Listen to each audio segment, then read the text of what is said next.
Good Hello, morning. how are you? Good morning. Morning. How you guys doing? Doing Good, pretty good. good. Yeah. Yeah, I got my coffee going. Oh, I'm slacking. This is a little bit of a messaging thing. I was trying to decide which coffee cup to use, and I have an 80-second mug, and I was like, that might come off a little bit too harsh, and so I decided to go with Jerry Moran. That's also Good. good because we served under the 82nd, but it was like, what's the not great battalion whatsoever? Like that nobody likes. I don't know. Well, anyway, that's who it was. So we're all like salty about it. Oh. Which we still would be nice to you, but like now when guys come to the reserve unit, they'll like have an 82nd patch and we'll just give them a hard time because we're like, That's funny. they I did love crazy, it. they did ridiculous stuff. And then as reservists too, they were like, yeah, they were always doing something ridiculous to us reservists. So we're like, okay. For reservists. It's so funny to me. I actually had the strangest conversation once with a staffer of Senator Ernst. So she's a combat veteran. She went to Iraq. She was in the National Guard. But then when I was talking to, like, no, it wasn't a staffer, it was some other person. They were like, well, like, is she considered a veteran? And I'm like, yeah. Yeah. Like, she served. And they're like, well, like, is she considered in the Army? And I was like, yeah, like the National Guard is still the Army. Like, Yeah. Yeah. I get the gray hair because my boss is in the Air National Guard and he never went overseas, but he's like, he was in 13 years. And so he is like, he's been out for a long time. And so, but he gives me a hard time because I'm in the reserve, but I'm also a veteran. And I'm it's like, I'm not active duty. awesome. The reserve isn't active duty. So I'd served my active duty time overseas and then came back. So I'm a veteran, but I'm doing this other thing. It's like this weird purgatory. I love But it. he gives me a hard time because I like Purgatory. I knew a guy that was a veteran and he always took every Veterans Day off. Like just every day. He was always gonna, and I that was like work every Veterans Day. huh? I work every Veterans Well, Day. it's like it's PTO. Yeah. But I was like, that's a good idea. So I started doing it. That's when my boss gave me a hard time. He's like, but it's like PTO, right? I wish So I could do that. I bet you can. You're working for like the veterans man. Who's Yeah, not it should even be a veteran. mandatory. Yeah. Well, the funny part about it though is pretty much every day is Veterans Day for me in Mhm. this job. But Wow. we normally have to work, like we'll do events and stuff, and so yeah, we normally just are out and about in the community, like talking about what we're doing and all that sort of thing. So All right. Wow. it is what it is. Excellent. But yeah. So I can see that every day being Veterans Day. Yeah. So anyway, we love to open with a story, like a funny story. And so anything you got to share, it can be from basic training or deployment or whatever Yeah. you like. Okay. A funny story. Well, 12 years in the Army and 4.5 years deployed, while spending a lot of time in bunkers. I can probably come up with a lot of funny stories. Um, Not all appropriate for the majority of viewers. But I think I kind of have one that comes to the top of my mind. And this is just a statement. I'm really bad. I was always really bad at land navigation. This is not something you want to hear about one of your intel professionals, but I failed land nav the first time every time. And thank God you always got a second opportunity to kind of give it a go. I'm just really bad at directions and I have a hard time north, south, east, west. I'm more of a turn left, turn right kind of girl. But yeah, I'm really bad at land nav. But then I think when it comes to a funny story, it's kind of a serious story, but it has a really funny ending that I think that you guys will really connect to. My fourth deployment, I was in Kandahar, Afghanistan. And I was working in the Kandahar Field Detention Center. So I was doing intelligence support to interrogation. So it was one of the most awesome jobs I've ever had. Wow. And we were doing intel sharing with the Afghans, and we needed to go and link up with this guy who was head of the Afghan National Army, General Razik. And so this, believe it or not, was my first time outside the wire via ground. Intel folks, you just, especially at division level, like you just don't really go out very often. So I'm excited, like, oh, we're going out, we're going to do all this stuff. And I'm with my G2, so a lieutenant colonel, and then a bunch of generals. And so they've come with personal security detachment. And so we get on a helicopter, then we convoy, and we get to this compound, and we're looking around, and we're pointing out how this guy that we're going to visit, General Razik, had been targeted a lot by the Taliban because he was so effective. And so we had to go through security. And then when we get in, we take off all of our gear to, as a sign of trust. And there's a seating chart for everything in the military, right? And so I'm supposed to sit in one spot because I'm a sergeant first class, and there's a bunch of important officers, and so I'm just here like spectator sport, right? But then this other guy was like, "Hey, you actually have stuff to contribute. Why don't we switch places?" And I'm like, "Yeah." So I'm sitting there on the couch and I'm drinking chai and eating peanuts, and all of a sudden, boom, everything's kind of dark, cloudy. I'm face first in this coffee table, and it's like, what just happened? And so everyone's like moving around, and like, we're trying to figure out what happened. And we get into this ante room, and then we're all looking at each other. And then the personal security detachment come in, and they were like, it was a bomber. And we're like, oh, okay. And so him and I, being the lowest ranking, we go and we clear the room, and the wall that was behind me was gone. And I was like, wow. And so we go, and everything was clear. And so we start shaking out our gear and throwing it on, and we're getting out of there. And everybody made it out, and we get back to the trucks, and then we convoy back to base, and we're just like, whoa, what just happened? And it turned out to be a suicide bomber. And so this suicide bomber had been coming onto the compound for months, talking about his sister, and his sister was kidnapped by the Taliban, and he needed help and all this. And so they became complacent with him, and they began to trust him. That day, knowing that the Americans were there, he managed to infiltrate the compound with 6 pounds of HME under his armpit. Oh, wow. And exploded himself right on the other side of the wall for me. So it was the couch, a wall. Yeah. Luckily, there were no deaths, no American deaths. He was the only guy that died, thank God. We had a couple Purple Hearts, but I didn't have a scratch on me. Wow. Yeah, so that's the serious part of the story, and I love to talk about it because people, aren't always comfortable with that, and I think it's good to share what people go through overseas. I think it's healthy. I've had therapy, and I've talked about it, and I think it's really healthy for the American people to understand what people go through over there. Not just Afghanistan, but Iraq and other wars back in Vietnam. I think it's important.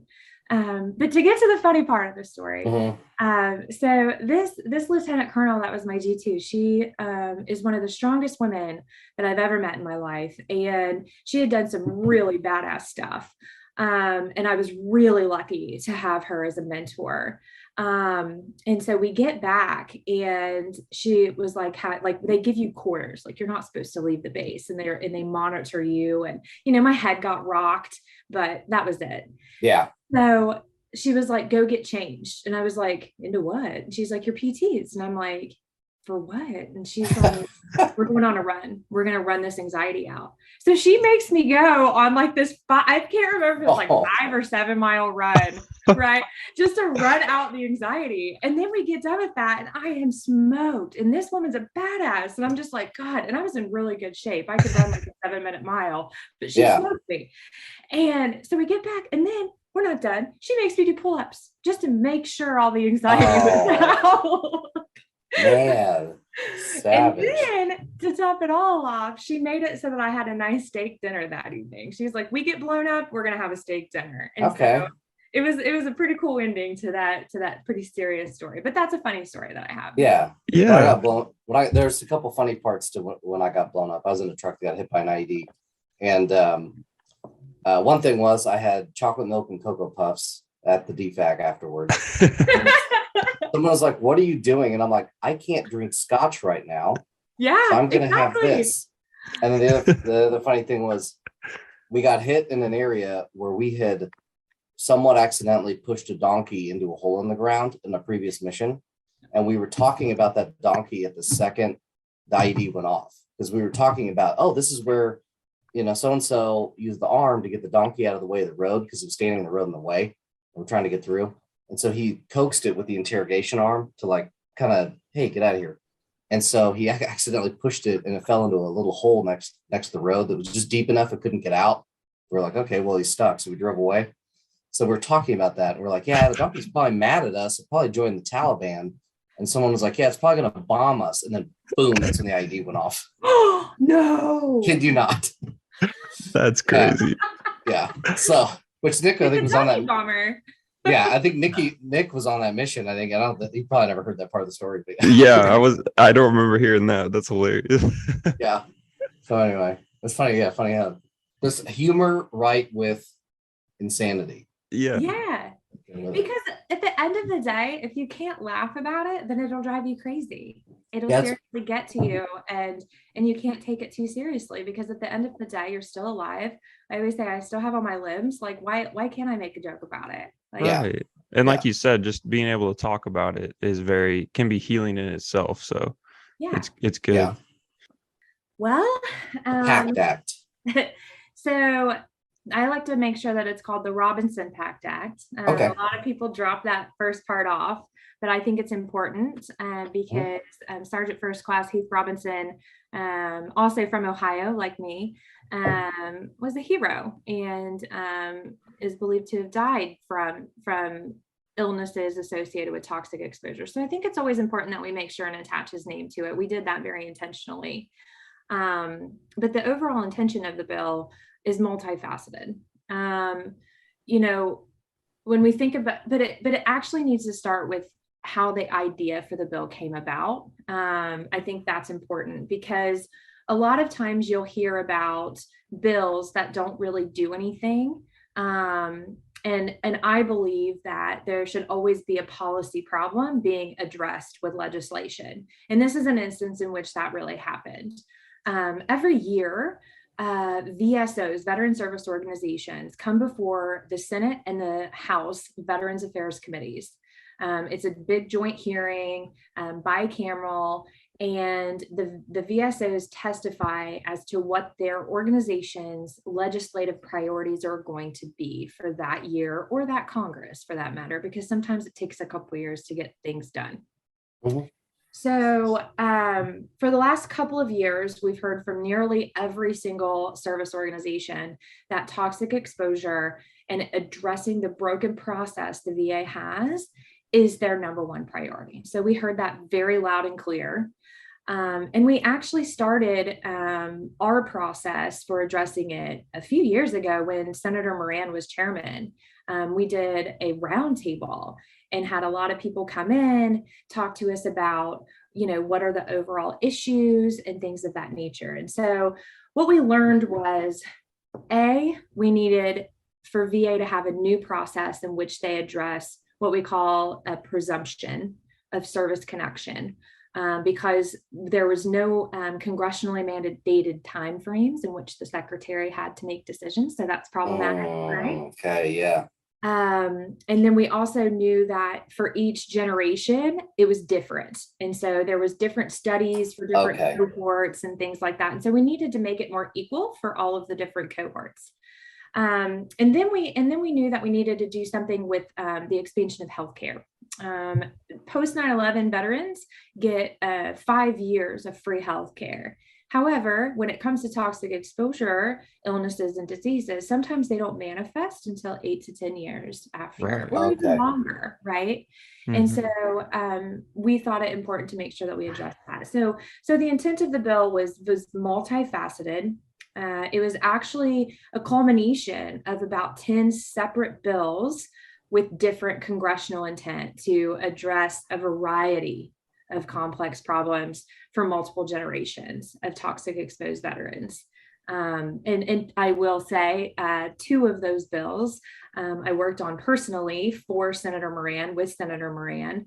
And one is the TEAM Act. It was actually the original bill to address comprehensively issues associated with toxic exposure. And the TEAM Act is something that the senator worked on with Senator Tillis from North Carolina, and as well as more than 30 VSOs. It was a coalition called the TEAM Coalition, Toxic Exposure in the American Military Coalition.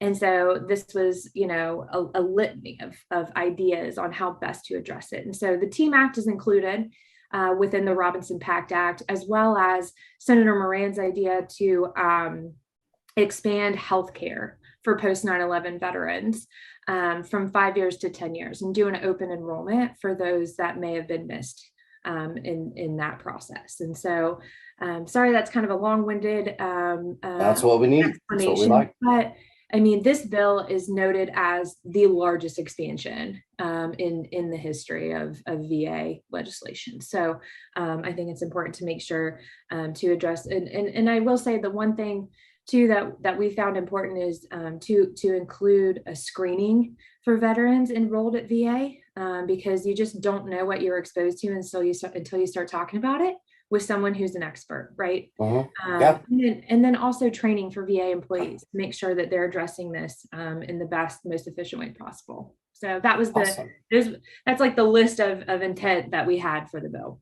No, that's great. That's good information. So I guess for to go from there, where is a good place for our listeners, veterans in general, to get this information? That's a great question. So I will say that in the bill, we mandated that the VA maintain a website with information on toxic exposure. They've already done a really great job with building a website. So it's va.gov/PACT.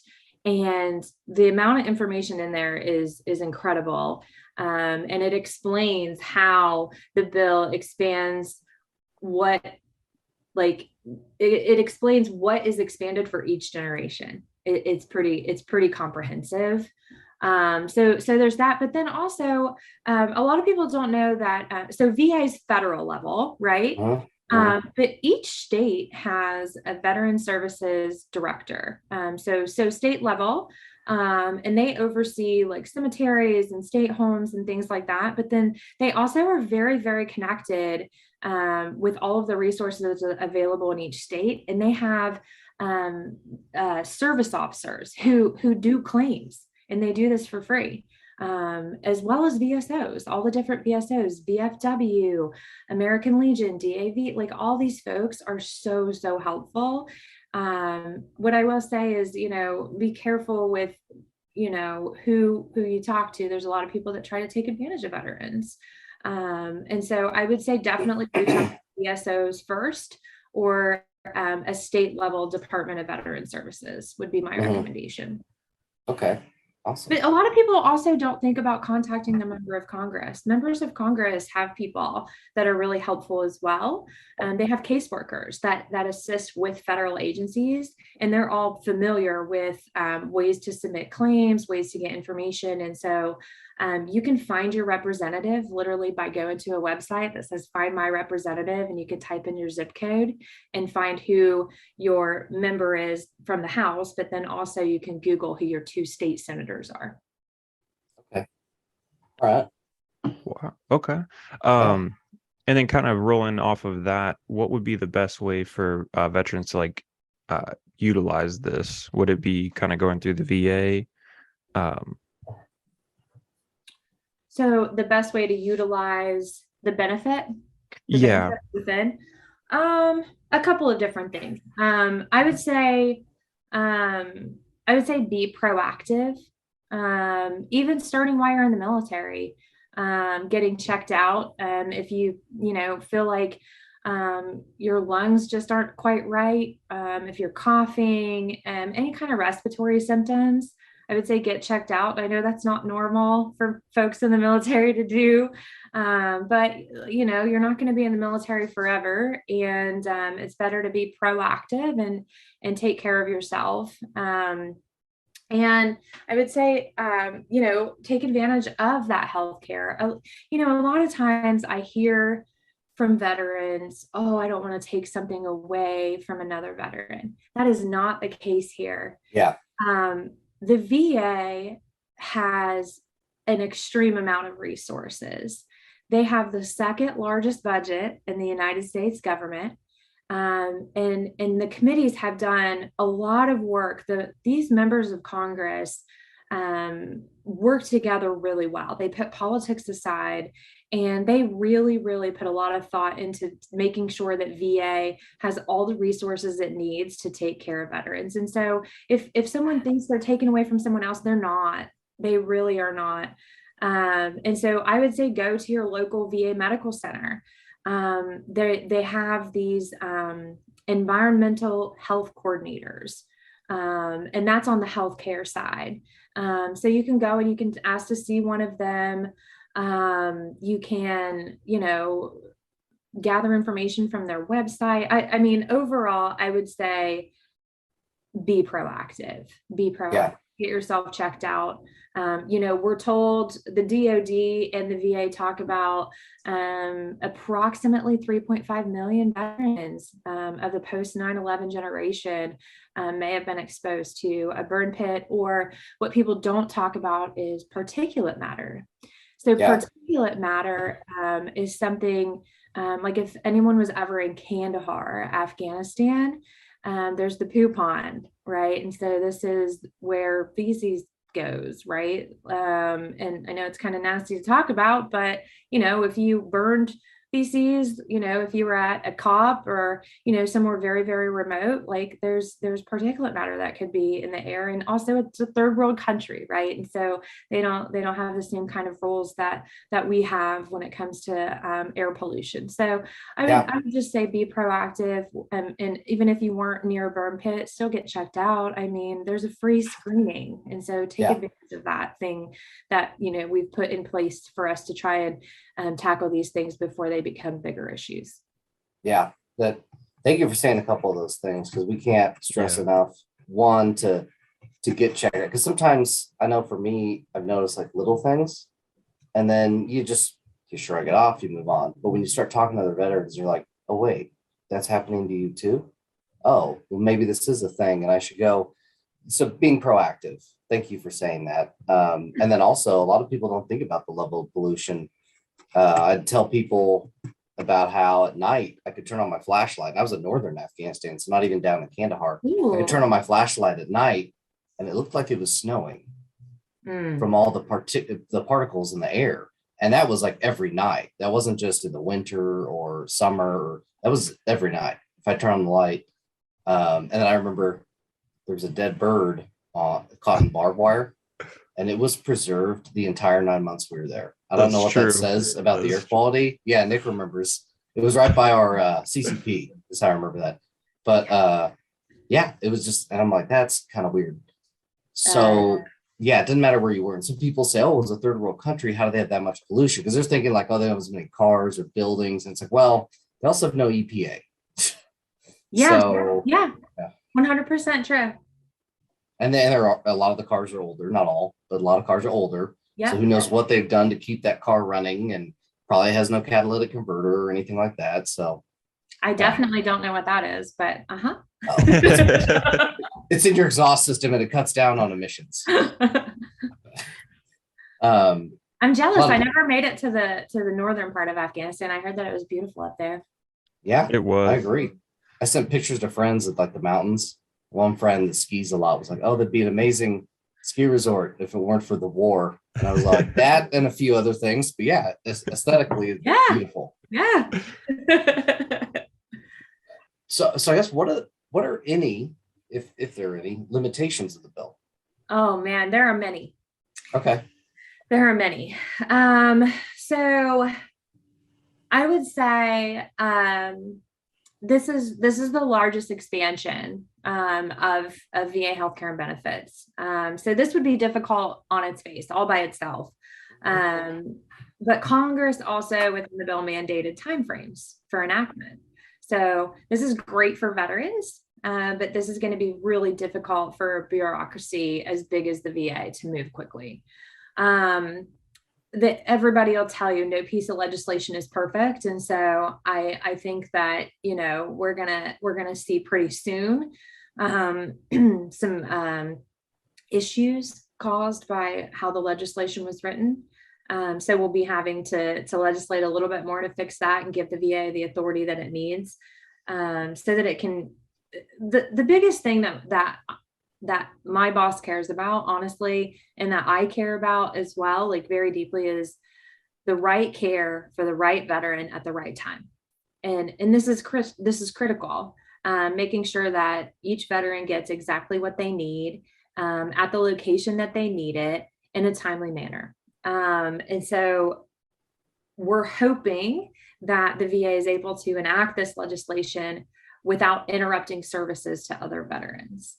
I think that so that's on the healthcare side, right? Mhm. And on the benefit side, I think that the claims processing might be a little slower for some time. We may see the claims backlog climb. So the backlog is a claim that is in the queue for any longer than 125 days. So that could climb. And that could cause a delay in benefits payments. And so that's some limitations that we will likely see in the coming months. And so we're all over it. The senator has talked about how this is a priority for him and the oversight of the implementation of this bill. So that's what we're going to be doing for the foreseeable future, trying to help mitigate some of these things so that veterans don't feel any kind of negative impact. What is your advice to a veteran or service member looking to employ this benefit? Would it be like kind of start getting like your DD 214? I'm assuming you probably need that for. I mean, if I had advice, I would say kind of to what I was saying earlier. I would say jettison the thought process of not wanting to seek care because you're going to take away from another veteran. Get rid of it, jettison it, get rid of it. It's just not true. And then I would say ask for help. I know that that's not easy for a lot of military folks to do, myself included, but I've gotten better at it over the years since I got out in 2015. And there's the universe of resources and just people who are experts in this stuff. Oh, it is like something that a lot of people will never understand. It's incredible. And I feel really lucky to work in this space every day. But I would say ask for help. Go to that state level Veteran Services Department, look at VSO's websites, go to an American Legion, and ask around. And just be productive and proactive and do the screenings and hopefully catch something before it becomes problematic. That's honestly my advice. We thank you for listening, and we hope you got something helpful out of this. Right now, the best way to support us is to simply spread the word. If you know a fellow veteran who could use some resources to elevate their life, send them our way. Until next time, remember to check your 0s, 5s, 10s, and 25s.